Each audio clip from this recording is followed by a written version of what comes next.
آج میں آپ کے سامنے بخاری شریف کی ایک حدیث شیئر کر رہا ہوں، جس میں جناب نبی اکرم صلی اللہ علیہ وسلم نے ارشاد فرمایا کہ 7 آدمی ایسے ہیں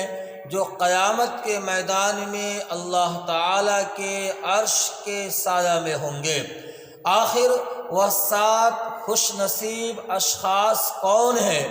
جو اللہ تعالیٰ کے عرش کے سایہ میں ہوں گے؟ آپ اس کے لیے بخاری شریف کی اس حدیث کی سماعت کیجیے۔ عن ابی ہریرہ رضی اللہ تعالی عنہ قال، حضرت ابو ہریرہ رضی اللہ تعالی عنہ ارشاد فرماتے ہیں، قال رسول اللہ صلی اللہ علیہ وسلم، کہ رسول اللہ صلی اللہ علیہ وسلم نے ارشاد فرمایا، 7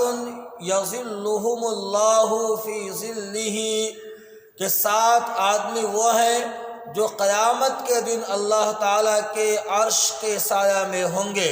یوم لا ظل الا ظلہ، اور یہ بات سن لو کہ قیامت کے دن اللہ تعالیٰ کے عرش کے سایہ کے علاوہ کوئی اور سایہ نہیں ہوگا جہاں پر انسان اپنے آپ کو دھوپ کی تماست اور سورج کی گرماہٹ سے محفوظ کر سکے۔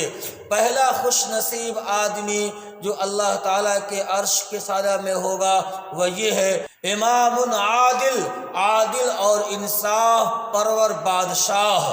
وہ بادشاہ جو انصاف سے کام کرتا ہو وہ قیامت کے دن اللہ تعالیٰ کے عرش کے سایہ میں ہوگا۔ دوسرا خوش نصیب آدمی جو قیامت کے دن اللہ تعالیٰ کے عرش کے سایہ میں ہوگا، وَشَابٌ نَشَأَ فِي عِبَادَةِ اللَّهِ، وہ نوجوان جو حالت جوانی میں اللہ تعالیٰ کی عبادت کر رہا ہو۔ جوانی میں اللہ تعالیٰ کی عبادت کرنا یہ انبیاء علیہم السلام کی صفت ہے۔ تیسرا خوش نصیب آدمی جو میدان محشر میں اللہ تعالیٰ کے عرش کے سایہ میں ہوگا، وَرَجُلٌ قَلْبُهُ مُعَلَّقٌ بِالْمَسْجِدِ، وہ آدمی ہے جس کا دل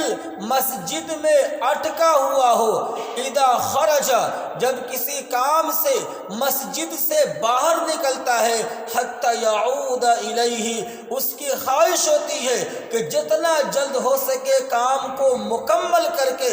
مسجد میں لوٹ جاؤں۔ چوتھا خوش نصیب آدمی، وَرَجُلَانِ تَحَابَّا فِي اللَّهِ اجْتَمَعَ عَلَيْهِ وَتَفَرَّقَ عَلَيْهِ، وہ آدمی ہے جو اللہ تعالیٰ کے لیے آپس میں محبت کر رہا ہو،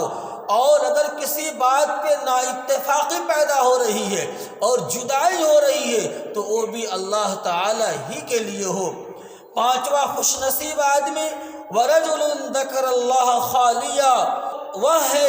جو تنہائی میں اللہ تعالیٰ کو یاد کر رہا ہے اور اللہ تعالیٰ کے عذاب سے اتنا ڈر رہا ہے ففاضت عیناہ، کہ اللہ کے عذاب سے ڈرتے ڈرتے، اللہ کو یاد کرتے کرتے اس کے آنکھوں سے آنسو بہنے لگا۔ چھٹا خوش نصیب آدمی، وَرَجُلٌ دَعَتْهُ امْرَأَةٌ ذَاتُ حَسَبٍ وَجَمَالٍ، وہ ہے جس کو کسی حسن و جمال والی عورت نے، جس کا حسب بھی کافی اونچا تھا، جس کا نسب بھی کافی اونچا ہے، اور اس کے حسن کا کیا پوچھنا، اس کے حسن کی مثال دی جاتی ہے۔ ایسی لڑکی نے، ایسی عورت نے کسی نوجوان کو ناجائز خواہش پوری کرنے کے لیے مدعو کیا، مگر اس نوجوان نے یہ کہہ دیا، انی اخاف اللہ، کہ میں اللہ سے ڈرتا ہوں، میں تیری خواہش کو پوری نہیں کر سکتا ہوں۔ ساتواں خوش نصیب آدمی، وَرَجُلٌ تَصَدَّقَ بِصَدَقَةٍ، کہ جو چھپ کر کے صدقہ کر رہا ہے،